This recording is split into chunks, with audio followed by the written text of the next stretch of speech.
ቱላሂ ወበረካቱ እንደውም ክርስቲያን ወገኖቼ ሰላም ሰላም ብያለሁ። እንኳን ደረሳችሁ ኢድ ሙባረክ ብያለሁ። ዋሌና ወአሌይኩም ኢንሻአላህ። የዛሬ አመት አላህ ለዛሬ አመት ያደርሰን። ዛሬ እንግዲህ የመጣሁት ሁለት ፖይንት ነው። አንዷ ፊሊፒኒ ስትሆን አንዷ ኢትዮጵያዊ። ኢትዮጵያዊያ እንዳያችሁ እንግዲህ ከፎቅ ላይ ራሷን ልትፈጠፍጥ ያለችበት ምክንያት እና አንዲት ፊሊፒኒ ያሰሪዋን ልጅ እስከ ወዳኛው ሸኝተዋለች ማለት ነው። እንዴት ነው በምንድን ነው የሚለውን ነገር ጥንቃቄ እንድታደርጉ ሁላችሁንም ይህን ቪዲዮ እናንተ ላይክ ሽታርጉ ለብዙ ሰዎች ይዳረሳል። ዩቲዩብ ሼር ያደርገዋል እና ጥንቃቄ ምንም ቢሆን ከህይወታችሁ አይበልጥምና እናንተ አንዴ ትሞታላችሁ፣ ምንም ችግር የለም። ግን ለዛች ለከርታታዋ እናታችሁ ለከርታታው አባታችሁ ስትሉ እባካችሁ ይህን ነገር አትፈጽሙ፣ ይህን ነገር አታድርጉ። ምንም ነገር ቢከፋችሁ በሰው ሀገር ማንም ሰው ደልቶት የሚኖር የለም። ምንም ቢከፋችሁ፣ ምንም ብትጠቁሩ፣ ምንም ብትከሱ፣ ምንም ብትወፍሩ እባካችሁ ተው፣ በቃ ይቅርባችሁ። እንዴ ይህን ነገር ከማድረግ ለምን የአረብ ሀገር ህግ የምታውቁ ናችሁ። ህይወት አጥፍታችሁ እናንተ በህይወት አትኖሩም ወይ ደግሞ እድሜ ልክ አይፈረድባችሁም። ታውቃላችሁ እንደ ሌላ ሀገር የሻሪያ አገር ነው ያላችሁ። የራሳችሁም ህይወት ይነጠቃል። መጨረሻችሁም ለትንሽ ደቂቃስ በቃ ስሜታዊ ሆናችሁ የምታጠፉት ነገር ለምን አይናችሁ እያየ እናንተ ትቀላላችሁ? ለምን እንዴ? የሰው ልጅ እኮ ታሞ ፈጣሪው በራሱ ጊዜ ሲወስደው ምንኛ መታደል ነው። ነገር ግን አይናችሁ እያየ የእናንተን ህይወት ሰው ሲነጥቅ እናንተስ የሰውን ስትነጥቁ ለምን? ይሄ ነገር እኮ ያችን ስሜታችሁን ተቆጣጥራችሁ ንዴታችሁን ተቆጣጥራችሁ ብታልፉ ኖሮ ይሄ ነገር ምንም ቢሆን ሊከሰት አይችልም። በቃ ለጊዜያዊ ንዴት ነው። ማንም ይከፋዋል። ማንም በቃ ያለበት ተመችቶን አይደለም የምንኖረው። እና እቺ ፊሊፒኒ እንግዲህ ልጅ ቤት ነው የምትሰራው። አሁን ፎቶ መግቢያ ላይ ያስቀመጥኩላችሁ ማለት ነው። የምትሰራው ልጅ ቤት ነው። ሀገር ቤት እንደተናገሩት ከሆነ ታማሚ ሁለት ልጆች አላት። አንዱ ታማሚ ነው እና እሱን በቃ ልታሳክም እሱን ልትጦር ነው ወደዚህ የመጣችው ሳውዲ አረቢያ ሪያድ ከተማ ማለት ነው። እና እየኖረች ከመዳማው ጋር በጣም ጥሩ ናት። እሷም ልጅ ስላላት ጥሩ መግባባት አላት ምናምን ነገር እና አገሯ ትገባለች። አገሯ ከገባች በኋላ ተመልሳ ትመጣና ጥሩ ተግባቦት ነበራት ከልጆቿ ጋር፣ ከመዳም ጋር፣ ከባባ ጋር፣ ከሁሉም ጋር።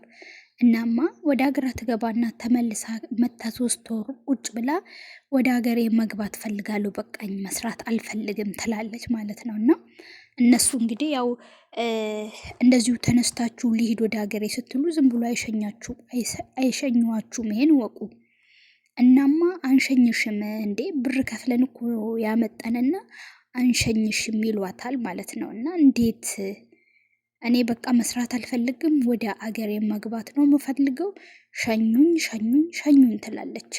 አይ በፍጹም ቢሏት ምን ቢሏት እምቢ ያሏት ማለት ነው። ከዛን የሴትዮዋን ንዴት ምን ታደርጋለች? የ7 ዓመት ልጅ ከቤታቸው ከዛን ይሄ በምንድን ነው በሚከተፈው ነው መሰለኝ፣ ስሙን መጥራት አልፈልግም።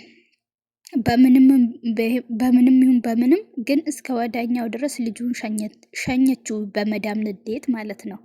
ገባችሁ? ልጅቷ በነገራችን ላይ አንዳንድ መዳሞችም እኔ በጣም ነው የሚገርመኝ። አሁን የነሱ ጦስ ይሄ ዱዳ የሆኑ ሕፃን ላይ ህይወቱ እንዲነጠቅ ሆነ። በቃ አልሰራም ካሉ ምን አለ ቢሸኟት?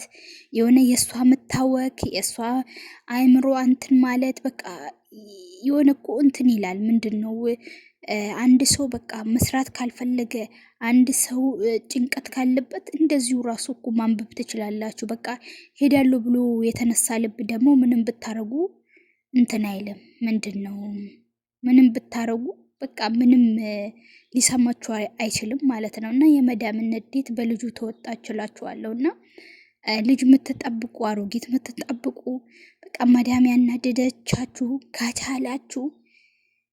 ከቻላችሁ ቤቱን ከፍታችሁ እንደምንም ብላችሁ ውጡ። በቃ እንደው አለ አይደለም ምንም ቢጨንቅ ምንም ቢከፋ ገባችሁ? እንደዚህ አይነት ውሳኔ አትወስኑ። ለእናት ለአባታችሁ ስትሉ እንቺስ እናንተም በህይወት እንደማትመለሱ እያወቃችሁ ለምን ለተወሰነ ስሜት ብላችሁ እንደዚህ ራሳችሁን መስዋዕት ታደርጋላችሁ? የሰውንም ህይወት አጥፍታችሁ የራሳችሁንም ህይወት ታጠፋላችሁ። ለቤተሰባቻችሁ ደግሞ የዘላለም ጸጸት ትሆናላችሁ። በጣም ከባድ ነው። አላህ ይጠብቀን፣ አላህ ይጠብቃችሁ። አላህ ከእንደዚህ አይነት ሙሲባ ይጠብቃችሁ። ባካችሁ ልጅ የምትይዙ ሰዎች ተጠንቀቁ።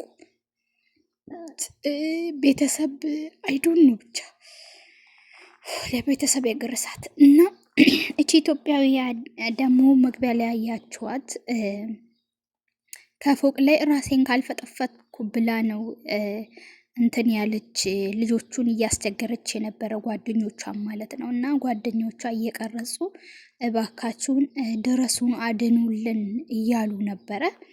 እና እሷም ይኸው በጭንቀት የሆነ ደሞዝ ያለመሰጠት ስራ ለመብዛት በቃ ለምንድን ነው በአሁን ሰዓት እኛ ይህን ያህል እንዶ ከፈጣሪያችን ርቀናል እንዴ? ቀይ የሆነ ህይወትን ማጥፋት እንደ አማራጭ አድርገን የምናየው ለምንድን ነው? ለምን ሊሆንም አይችልም እንጂ ህይወትን ማጥፋት አማራጭ ሊሆን አይችልም። አንቺ ለእናትሽ አስቢ። አንቺ ከዚህ ሬሳሽ በአስክሬን ወደ ኢትዮጵያ ሲመለስ እናትሽ እኮ ዘላለም ዓለም እሷም አፈር እስክትገባ ድረስ ልጄ እንዴት ሆና ነበረ? ልጄ ማን ነበር ያበሳጫት? ልጄ ምን አግኝተዋት ነበር?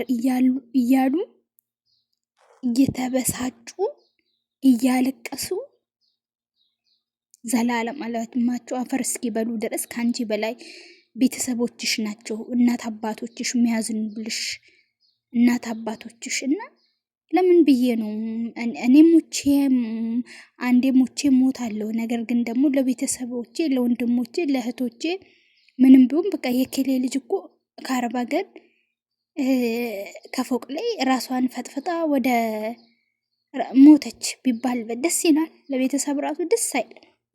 ለዚህ በተቻለን መጠን በቃ እንደው ላላ ብላችሁ እንደው እንደዚህ አይነት ውሳኔዎች አንወስን። ሲከፋን እንደው ለእውነት ሁላችሁም በየጸሎታችሁ ፈጣሪ አንተ ታወጣለህ፣ ከዚህ አውጣኝ፣ ከእንደዚህ ነገር አውጣን በቃ እያላችሁ አውጣኝ ጌታ ሆይ በቃ እኔ ሰልችቶኛል እያላችሁ ዱዓ አድርጉ፣ ጸሎት አድርጉ። ሲከፋችሁ ተንበርክካችሁ ፈጣሪያችሁን ለምኑ እንጂ ምንም ነገር እንደዚህ አይነት ውሳኔ አትወስኑ። እንደዚህ አይነት የሰይጣን ውሳኔ ሲመጣባችሁ ያቺ ከርታታ እናታችሁን አስቡ።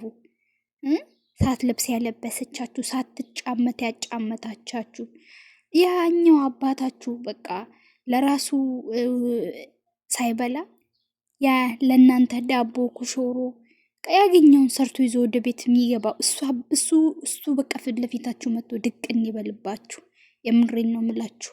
እና ህይወትን ማጥፋት አማራጭ አይደለም። እውነት እንዴ እኛ በሁሉም ሃይማኖት እኮ ህይወቱ የሚያጠፋ ሰው ሲኦል እሳት ውስጥ ነው የሚገባው። ለምን ብዬ ነው ታዲያ ህይወት የማጠፋው? ለምን ብዬ እንዴ? ሁላችንም ከዚህ አይነት ሙሲባ ከዚህ አይነት ተንኮል ይጠብቀናል። ከእንደዚህ አይነት ሰይጣን